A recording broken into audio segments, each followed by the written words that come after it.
Ladies and gentlemen, the Prime Minister of Islamic Republic of Pakistan.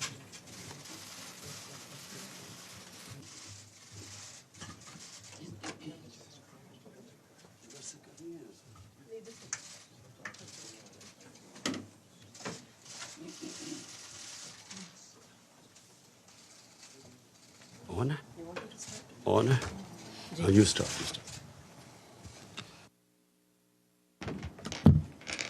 So, Assalamu alaikum and a very good afternoon, everyone. It's my great honor to have Prime Minister Imran Khan and Foreign Minister Shah Mahmood Qureshi today addressing a presser at the UN. So, without much ado, I will hand over to the Prime Minister. Bismillah ar-Rahman ar-Rahim. The main reason I came to attend the United Nations General Assembly was to highlight the plight of people of Kashmir. There are a lot of problems. We are trying to fix a lot of things. Pakistan faces challenges, and so therefore I would not really have come out at this time. But I came out to New York only because I felt that unless we highlight what is going on in Kashmir, the world is not going to know. Neither will the people know the oppression that is going on, nor will the world understand that this is just the beginning. It's going to get worse.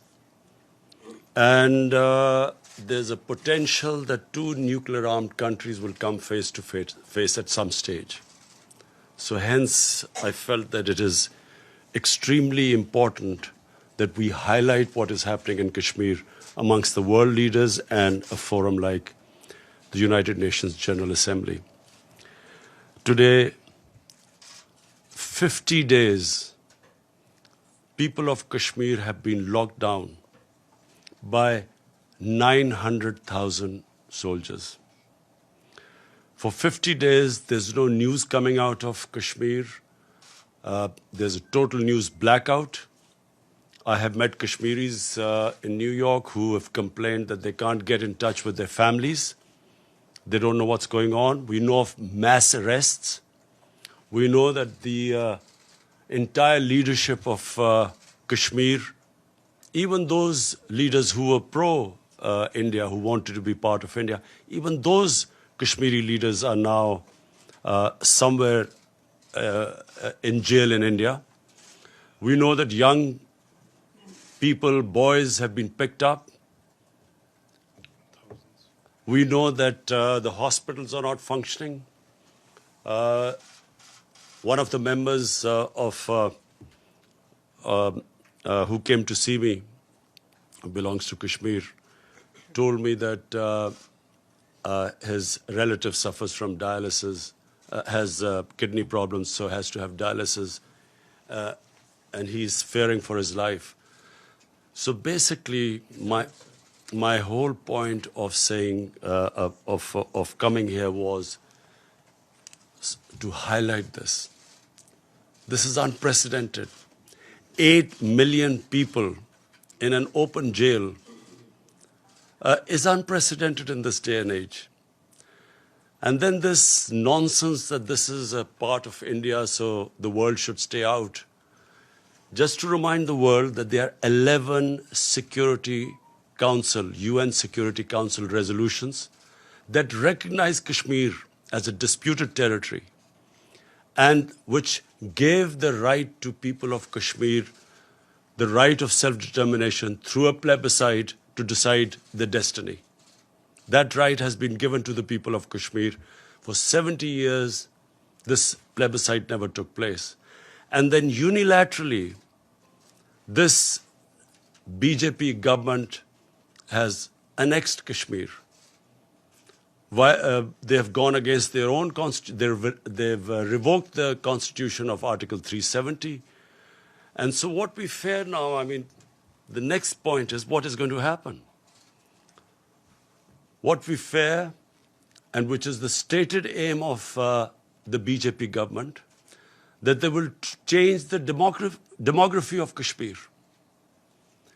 To change the demography of an occupied piece of land is against the Fourth Geneva Convention. It's considered a war crime. And secondly, the biggest worry is what happens once the curfew is lifted. We fear with 900,000 soldiers there will be a massacre. And that's also what we are trying to tell the world community, that they must act on it. And my other fear is that India, for whatever is happening in Kashmir, will blame on Pakistan. Last February, there was a Kashmiri boy who blew himself up on an Indian military convoy. The parents of the boy said that he was radicalized by the security forces on some checkpoints or something. Nothing to do with Pakistan. Yet Pakistan was immediately blamed for it. I went on air and said, if you give us any proof that Pakistan is involved, we'll take action. Before any proofs could come, the Indian jets arrived. They bombed us. In retaliation, Pakistani jets went and bombed India. On their way back, they were chased by 2 Indian jets who were shot down.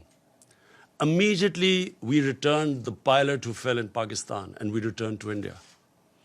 But unfortunately, that was treated not as a gesture of peace, that we didn't want escalation between 2 nuclear-armed countries. It was taken as a sign of weakness, how we were scared of the might of India.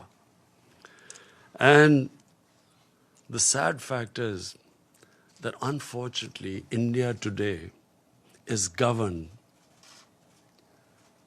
by a racist, a Hindu supremacist, a party, RSS, which was banned in India 2 or 3 times as a terrorist organization.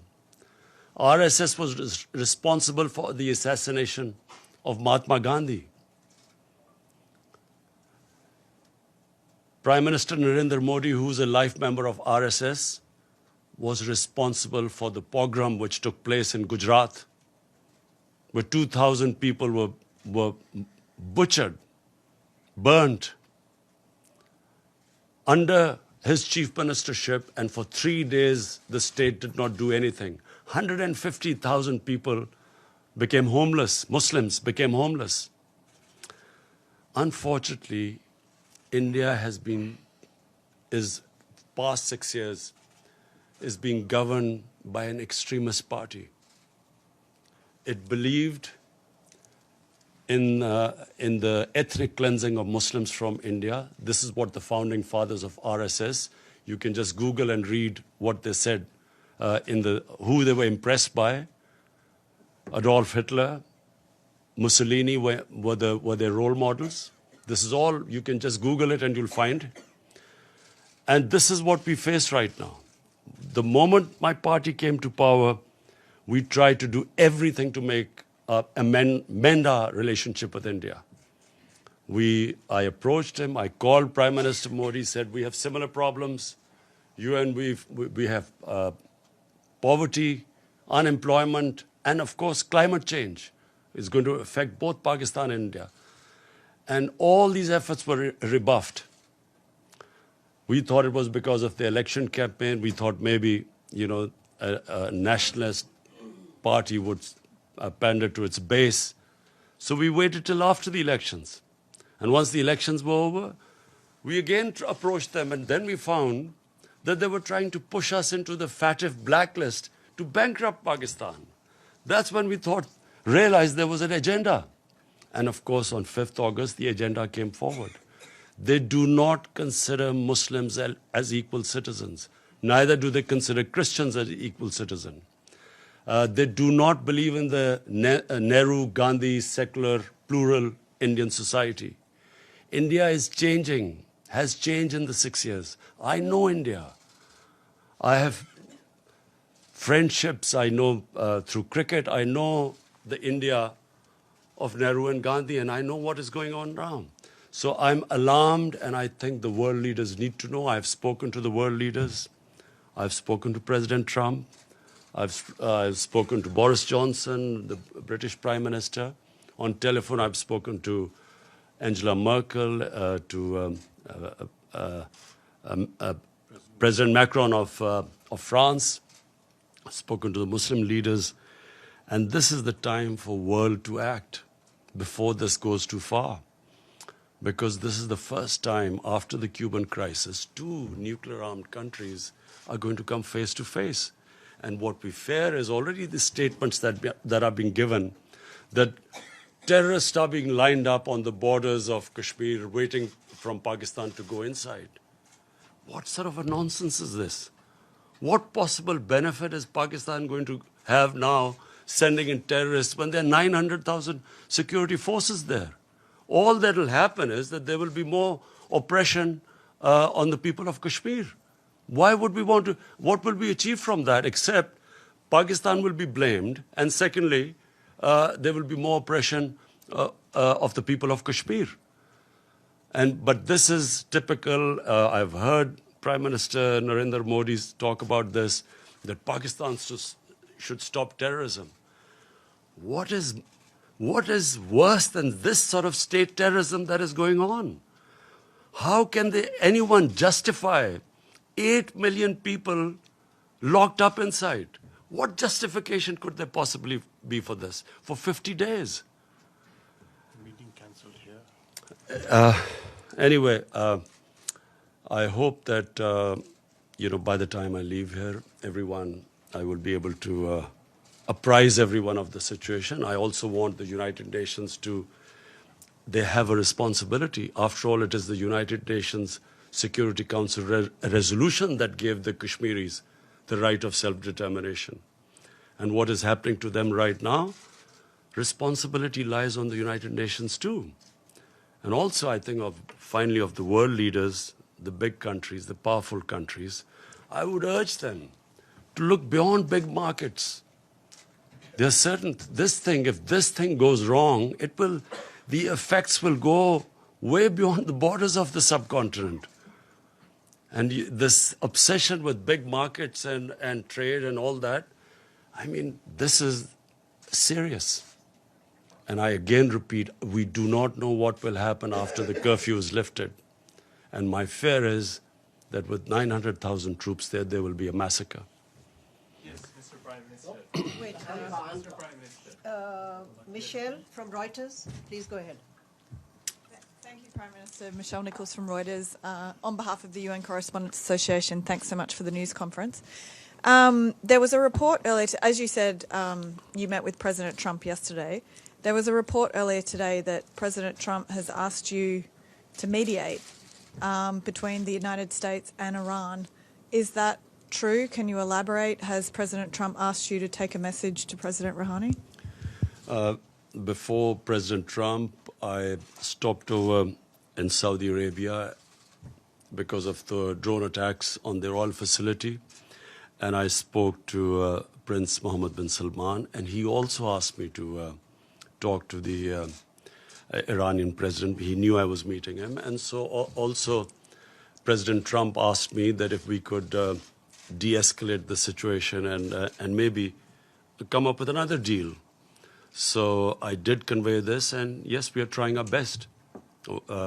It's an ongoing thing, so I can't reveal more than that. So, sorry, just a quick follow-up. So, yes, you are now mediating between the United States and Iran. And when did you speak with President Rouhani? I immediately spoke to President Rouhani yesterday, after the meeting with President Trump. But I can't say anything right now more than this, except that we are trying and mediating. So how do you think the situation can be escalated? I'm hoping that, that there is no conflict. You see, I do not believe that conflicts actually resolve anything. We have the situation in Afghanistan, and here's me on record saying that I was anti this, the whole war in Afghanistan and Pakistan becoming part of this war. And I was told both times that, look, the war in Afghanistan will be over in a few weeks and Pakistan will only be involved in it for a few weeks. So, 19 years down the line, we have a situation. Again, by the way, we are still hoping. I've spoken to President Trump. We are trying now to get the talks restarted between Taliban and the Americans. And hopefully, if the deal is signed, which was almost about to be signed, then I would try and meet the Taliban to convince them to talk to the Afghan government then. Because until now, that's where the hitch was. Taliban were talking to the Americans, but not to the Afghan government. So so Pakistan is affected by this, by all the turmoil in Afghanistan. We desperately want there to be peace, also for the sake of people of Afghanistan. Also, this would be a tragedy for not just Pakistan, but for all developing countries with their budgets being affected if this war takes place and the oil prices shoot up. It's going to cause much more poverty, so we'll try our best in both cases.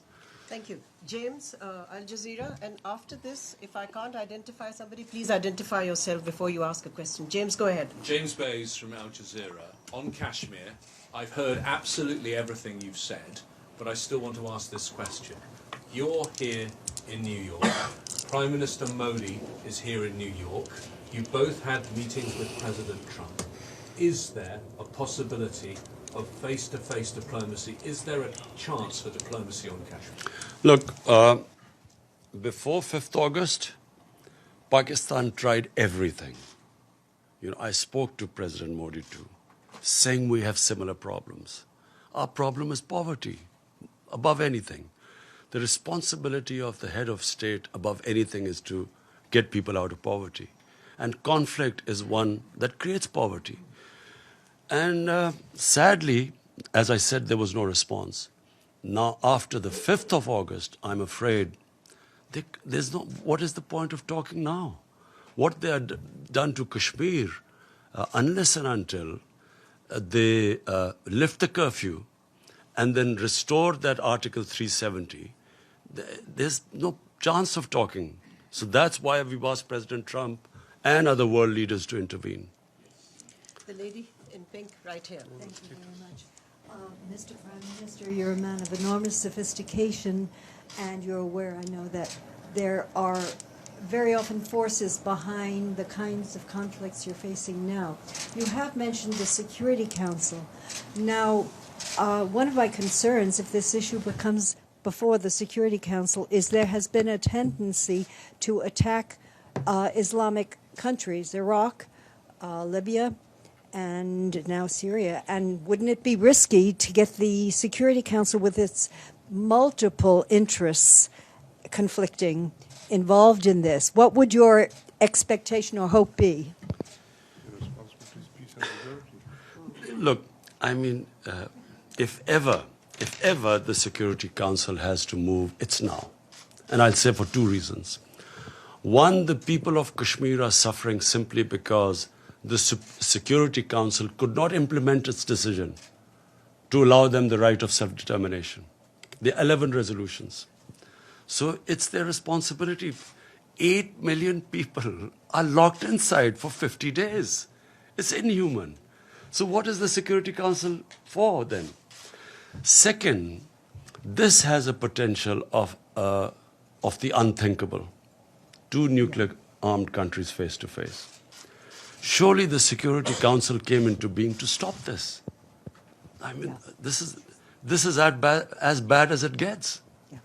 So here's me, the reason I started by saying I would not have come out of Pakistan because, we are just about coming out of a really difficult economic situation and governance issues and fighting a corrupt mafia. I would not have come here. But I'm alarmed because here's me, there's one prime minister that side, there's one this side. A sane mind can't think of a nuclear war. No sane mind can think of it. We grew up after the Cuban crisis, and all of us sort of knew that the Cold War war was there because the other war was unimaginable. But when you have what you have in India right now, and I say this who knows India, this is an ideology, a racist ideology, which believes in the supremacy of a Hindu race. The other races are not supposed to be equal. How do you reason with them? How do you reason with what they've done in Kashmir? I mean, would you expect a civilized society to do what they've done? I'm locked in, 8 million people. So therefore, I'm worried that if this goes on, there can easily be a miscalculation. And that's why the United Nations must act. Mr. Prime The lady in the white suit at the back, please identify yourself. We'll come to you, Mateen, in a minute. Let's just take some Anka members. Thank you very much. My name is Nazira Azim Karimi. I'm Afghan journalist. Mr. Khan, as Afghan people are a high expectation from you, because you're peace ambassador, you are very famous soccer player. No. Cricket. Ball game, more or less the same. Ball is involved. As a peace ambassador, which role Pakistan should play to bring Taliban and the table to make negotiation with the Afghan government? What is the reason why they don't want to talk with Afghan government? Thank you. Well, this was a sticking point, as you're right, that the Taliban were willing to talk to the Americans, but not to the Afghan government. And at one point, the Taliban wanted to meet me, but I asked the Afghan government, and they asked me not to meet them. So the reason they said was that until President Ghani came to Pakistan, only then afterwards I should meet them. So I was planning to meet them once they had signed the deal with the Americans, and I would have met them for only one reason, that they should now talk to the Afghan government. But unfortunately, on a tweet, we found out that the deal was off. But, it's very sad because that was very close. And once the deal was made, then, the progress would have been made. But let me just be clear. There is no military solution, which is what I've been saying for a long time. And once the Afghans get together, they will find a solution. It must be, if the government sits down with the Taliban, they'll find a solution. But it's a question of getting them there. Iftikhar, APP. Thank you, Mr. Prime Minister. Iftikhar Ali from Associated Press of Pakistan. For weeks, you have been calling for lifting of siege in Indian occupied Kashmir. And in this connection, you have met representatives of international humanitarian organizations. What is it that prevents them to carry out their mandatory task of providing relief to the Kashmiri people and to visit the prisoners, which they are mandated to do?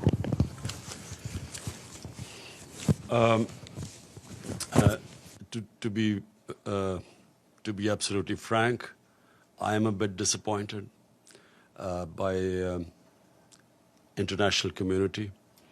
I'm disappointed first because, if 8 million Europeans were put under siege like this for 50 days, or Jews were put under siege, or Americans were put on siege, well, forget Americans, even 8 Americans were put under siege, but I'm talking about any other. I mean, would the reaction have been the same?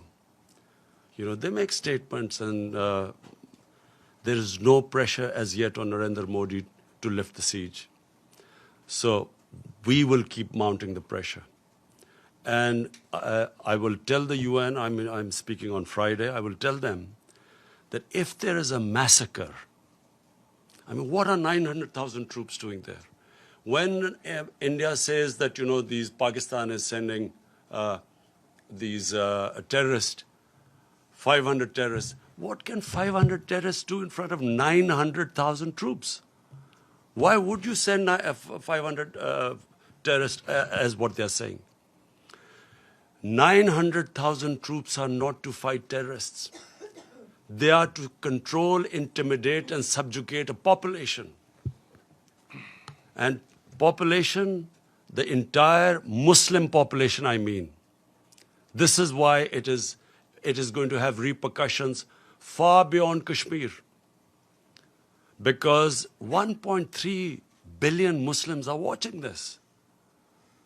Where is the world community? Where is the international community? Where are laws? United Nations Security Council had given them that right of self-determination. And what is happening to them now? So this will have repercussions. It's going to create radicalization. This is going to get worse. I'm flagging it right now because this is just the beginning.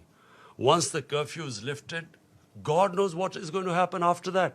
Do they expect that the people of Kashmir, who've already lost 100,000 people in over 30 years, do they think that just because India has revoked Article 370, they will quietly accept the status quo? They will accept that India has taken over and annexed Kashmir? Of course, this is going to be there's every likelihood of there being a massacre. So the world community will be responsible. Mateen Haider. Can I just add to what the Prime Minister said to your question, sir? The President of the ICRC met the Prime Minister yesterday, and he said that in order to go and operate in Jammu and Kashmir, Indian occupied side, they need permits.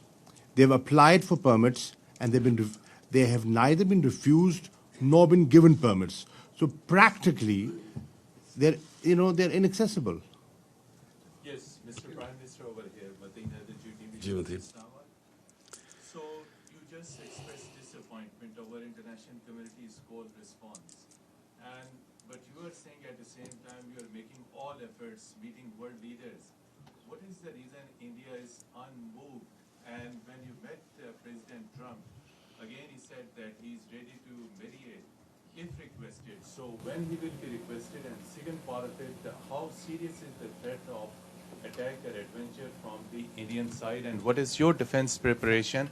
Do we have the capability to thwart any possible aggression from India with full force? Thank you, Mr. Prime Minister. Look, disappointed because I really feel, now, not as a Pakistani Prime Minister, as a human being, I feel disappointed that how can the world community stay quiet when 8 million people are being treated worse than animals? It's just simply disappointment coming from there. Secondly, I know why the response is lukewarm, and I know why Mr. Modi is not pushed at the moment. The reason is because people look upon India as a market of 1.2 billion people. Sadly, this is what is happening. Material comes over the human. So it's because it's a big market. They know it's wrong. Everyone I've spoken to knows this is wrong. Some are appalled by it. But they keep quiet because in the end they start thinking of a market. But my simple message to all those who are looking at a big market, this can go very wrong. To your point, to your second question, last time when they made Pakistan an excuse for this, a boy brutalized by the Indian security forces who blew himself up, they blamed Pakistan and bombed us. And once a conflict starts between two nuclear-armed countries, and I told the Indian public too on television, I said it will go beyond my hands, or your Prime Minister's hands once it starts. Who knows where it's going to end up? So it's madness to allow this whole situation to deteriorate further, because it's only going to deteriorate. Again, I repeat, what will happen when you lift the curfew? What is going to happen? What do they think that the Kashmiris, after how they've treated them, are they going to quietly now accept India, that India has taken over Kashmir and they'll accept it? I fear there's going to be a bloodbath. And that's when things will start deteriorating very rapidly. I know you all want to ask questions. I'll come to you one by one. The lady in the blue, please go ahead, and if you can identify yourself. Thank you. Thank you. Ambassador. Thank you, Mr. Prime Minister. Betül Yürük from the Turkish news agency Anadolu. You had a meeting with Turkish President Erdogan yesterday. Do you think Turkey could play a role to help resolve the issue between Pakistan and India? Thank you. Well, first of all, I really want to thank President Erdogan for mentioning today Kashmir in his speech. And we really feel that I hope that after him more leaders take his lead and at least ask India to lift the siege. We have a very, very good relationship with Turkey, and President Erdogan is coming over to Pakistan next month, which we hope to receive. We hope to increase our trade, all sorts of, we're going to have financial agreements with Turkey. And yes, we are very thankful that the President has taken a very principled stand. Please go ahead. We'll come to you, sir, in a minute. Thank you. Thank you for the press conference, Mr. Prime Minister. My name is Ibtisam Azim from the daily Arabic Al-Arab Al-Jadid newspaper. My question to you is, you said that you will keep mounting the pressure. Could you tell us which steps are you going to take? And then to which extent are you afraid that the situation of Kashmir will be very similar to what's happening in the occupied Palestinian territories, where you have a lot of resolutions, a lot of sympathy, but on the ground there is no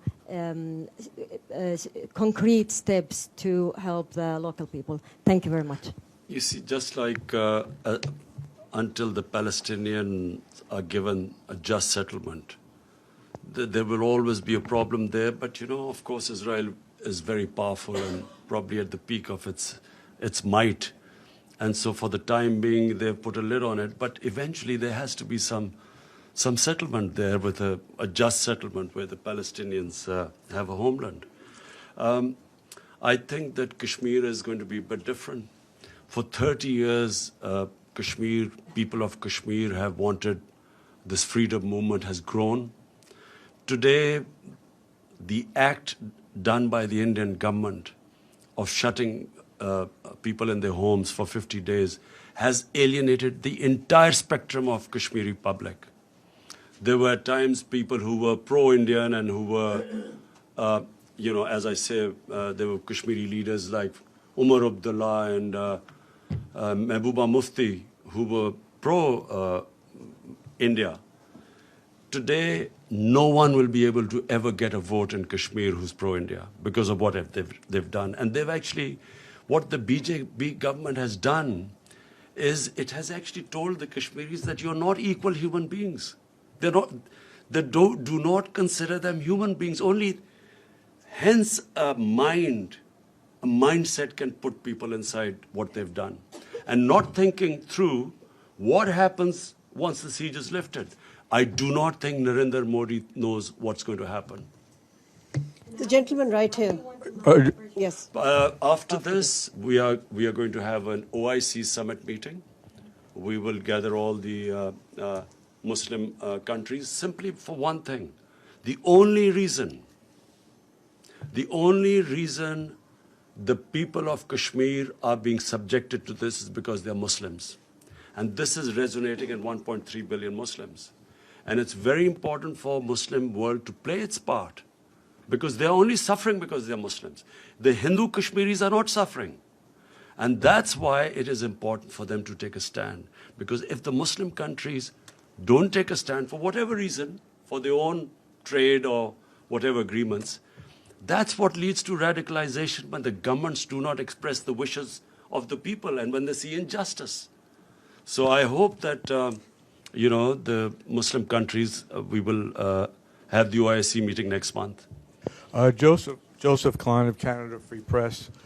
You've been quoted as saying that Pakistan had originally trained al-Qaeda forces, and also that you regretted the decision by the Pakistani government after the 9/11 attack to side with America against what would then refer to as terrorists. what assurances have you given to President Trump that Pakistan will indeed help in the fight against terrorists, including within Pakistan, that are aligned with the Taliban? Because I believe the second in command in the Provisional Transition Commission or Council that was being considered has significant ties with the terrorist organization in Pakistan. So what kind of assurances are you willing to give? Let me, what I said, and let me explain it in the exact context which I spoke. 1979, the Soviets invaded Afghanistan. 1980-81, the Americans decided to back Pakistan, to back the freedom struggle in Afghanistan. And in 80s then, jihad was declared against the Soviets, and Muslims from all over the world were invited to participate in the jihad, means a freedom struggle for Afghanistan against the Soviets. Amongst them were Al-Qaeda. All these different organizations, Mujahideen groups, all arrived in Pakistan to defeat the Soviets in Afghanistan. And of course, Pakistan trained them, but they were funded by the Americans, by the Western countries, because all the Western countries backed the Afghan jihad. So my whole point was that then Mujahideen, who were doing, the Russians would call terrorism, but then we would call them freedom fighters. They were trained in the art of guerrilla warfare, which the Russians called terrorism. And so when the Soviets left, my whole point is that the United States also packed up and left. And we were left with the groups. So I was just explaining how come when they talk about Pakistan having these groups, this is how we ended up having the groups. If it would have been, which is what we hope now, we hope that there's a proper transition from Taliban, from when the Americans pull out of Afghanistan, we hope there's a transition to a proper political solution rather than just packing up and going as happened in 89. There will again be chaos in Afghanistan. So my whole point is that when they left, chaos happened in Afghanistan. Pakistan had the fallout. We were left with these groups, all dressed up and nowhere to go. And we were blamed in the end. After 9/11, when the same groups from Mujahideen turned into terrorists, Pakistan was blamed for it. We were given the job now to clear this up. And we ended up losing 70,000 people from 2003 onwards. And so my whole point is that either we should not have participated in the Afghan jihad. Once we had participated, then we should not have been part of the American war on terror, because they turned the people who had been trained against the Soviets and foreign occupation. When the Americans occupied Afghanistan, they turned on Pakistan. Azim Mia and then Jazeb of ARY. Azim Mia, please go ahead. Mr. Prime Minister, now you have met President Trump, so he has met Modi also. He has met him on both sides, and looks like he has got a tilt towards India. So that's one option. Secretary General says that the resolutions on Kashmir were not under Chapter 7. So according to the procedure of the Secretariat, Chapter 6 resolutions are non-binding. And in all that kind of a situation, what are the options left, except appealing to the international community? Because the international community looks like that right now, in the face of Indian-American alliance, things are getting bad. So what procedures you are going to adopt, and what is your approach, and where are you heading? Thank you. Azim, did you say I begged President Trump? No, you met President. Oh, thanks. I don't. I've never begged from anyone. So I have met, and I apprised President Trump exactly of the situation, and I have told him, like I have told you, the gravity of the situation. This could go serious. Look, intelligent human beings start thinking ahead. I mean, you have to think of the hope for the best, but you should be prepared for the worst. The worst scenario in this is unthinkable. Normal human beings do not think of that. And so therefore, it is my job to tell them, in my opinion, things will deteriorate. We will keep them apprised. At least we have informed the world community what's going on. And as time goes on, and I fear that this is going to end up in a massacre, at least we will be able to tell the world community. And if India blames Pakistan for this, then at least the world would know about it. Previously, it was anything that happened in India. Look, what has been going on in the past? After 9/11, you used that magic word, Islamic terrorism, and all humanitarian rights were waved aside. You could do whatever you liked with the people, provided you could term them as Islamic terrorists. And this is exactly what Narendra Modi is doing. This near genocide which he's about to commit, he's blaming it on Islamic terrorism, hoping that he'll get away with it. And that's why it's important for us to communicate with the Western world and civilized world and tell them what is happening. That's why we're telling them, send your own observers and find out what's happening. If India has nothing to worry about, and guess what the excuse of shutting down, putting people under curfew and shutting them in their houses for 50 days, the excuse is that this is to develop Kashmir. This is for prosperity of Kashmir. This is what the Narendra Modi position is. So it's important for us to tell the world, and I know now, I'm satisfied that at least everyone knows. I've apprised all the major world leaders of the situation in Kashmir. The follow-up question is... No, Azimia. No, Azimia. No, there are other people who want to ask a question. Go ahead, Jazeb. Thank you, Ambassador Malia. This is Jazeb Ali from Airwine News TV, Pakistan. Prime Minister, like President Trump, Secretary General of the United Nations also offered to mediate between India and Pakistan on Kashmir issue. On Kashmir issue. So, sir, you still have to meet him. Sir, will you comment on the role of United Nations? I mean, United Nations also failed to implement its own resolutions for the last many years. So, in your opinion, what's the reason for that? Thank you, Jazeb. Ji, Jazeb, inshallah, you will see that this issue is not now going to die down. You will see in time. Don, Anwar Iqbal or Masood Haider, you decide amongst the two Anwar. of you. Huh?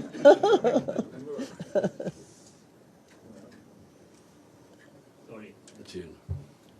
I have a very brief, very simple question. You are here, met world leaders, you'll be speaking in 2 days, and you'll go back. What other options do you have now if the international community does not respond? Look, Anwar, let's be straight about this. What options have we got apart from this? I mean, we can't attack India if, clearly that's not an option. Apart from that, we are doing everything possible. Apart from starting a war, we are doing everything possible we can. We are all the time exploring every possibility. We're making sure every world leader knows about the situation.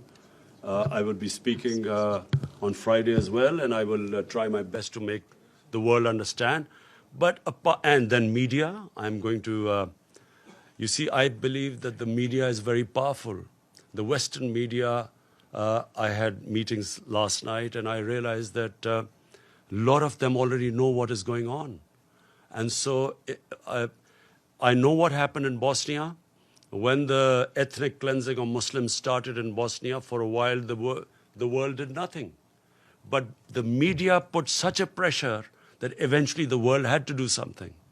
And I believe that in Kashmir, it's exactly the same thing will happen.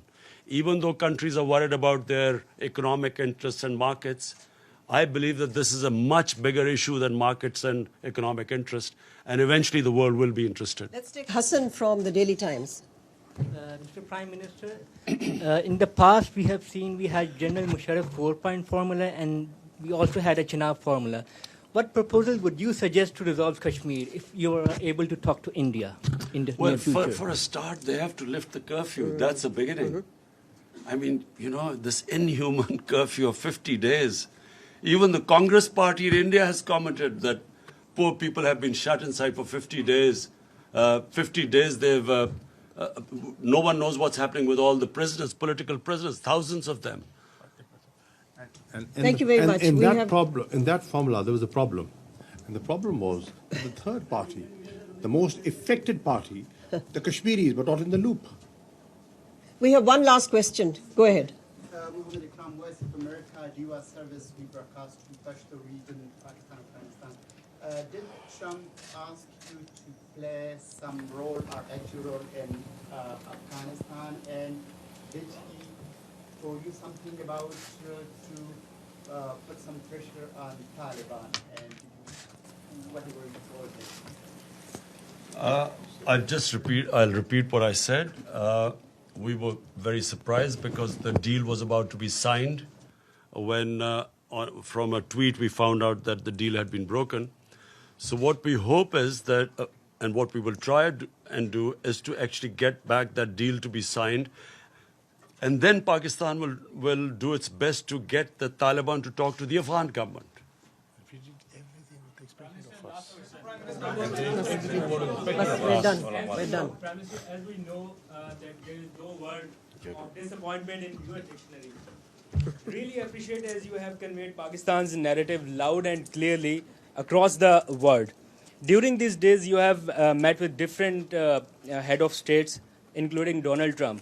Now, in your opinion, what they are thinking and how much they are convinced? If no mediation, then what next? Look, the disappointment is not because I think that people of Kashmir, I feel that what Narendra Modi has done, he has boxed himself into a blind alley.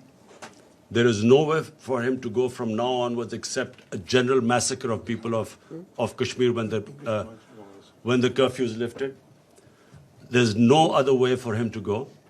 So I feel that from now onwards, and I know that the people of Kashmir for 30 years have been fighting for their independence, and 100,000 have lost their lives. They have lost fear of death. When a population, and you're talking about not a few thousands, 8 million people, when they lose fear of dying, and freedom becomes much more important than living a life of slavery, I don't think that he will be able to stop this now. I think the momentum will gain pace. So I'm not disappointed about where it is headed because I know that this will eventually now end up in freedom for people of Kashmir. What I'm disappointed is that for some reason countries put their economic interests ahead of human beings. This is the same with climate change.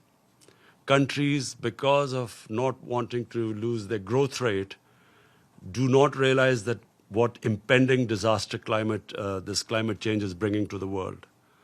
Neither do countries, for instance, which I'll be speaking about, this money laundering which comes from the developing world into the rich countries every year. Billions and billions of dollars from poor countries moves to rich countries through corruption, ruling elites of developing world, taking the money out. And unfortunately, because if anything, the richer countries gain from it, they do not take any steps to stop it. This is a plunder of the poor countries. The poor countries are getting poorer. The rich are getting richer. And these criminals who plunder the poor countries have an easy way of parking their money, buying flats in New York and London. And that's what we want. We want the world to take notice of this. The richer countries, they should have strong money laundering laws. They should, if we can identify that money has been stolen from our countries, it should be immediately given back to us. But this is the problem because the laws are so complicated, and if the rich countries want, they can easily tighten the laws so that it will be the biggest deterrent for these criminals in third world to take the money out. Thank you. Thank you very much. One last question. Thank you.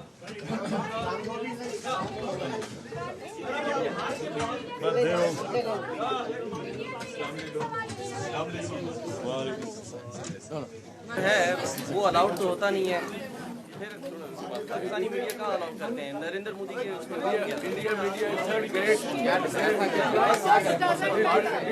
मसला हल करे ना India.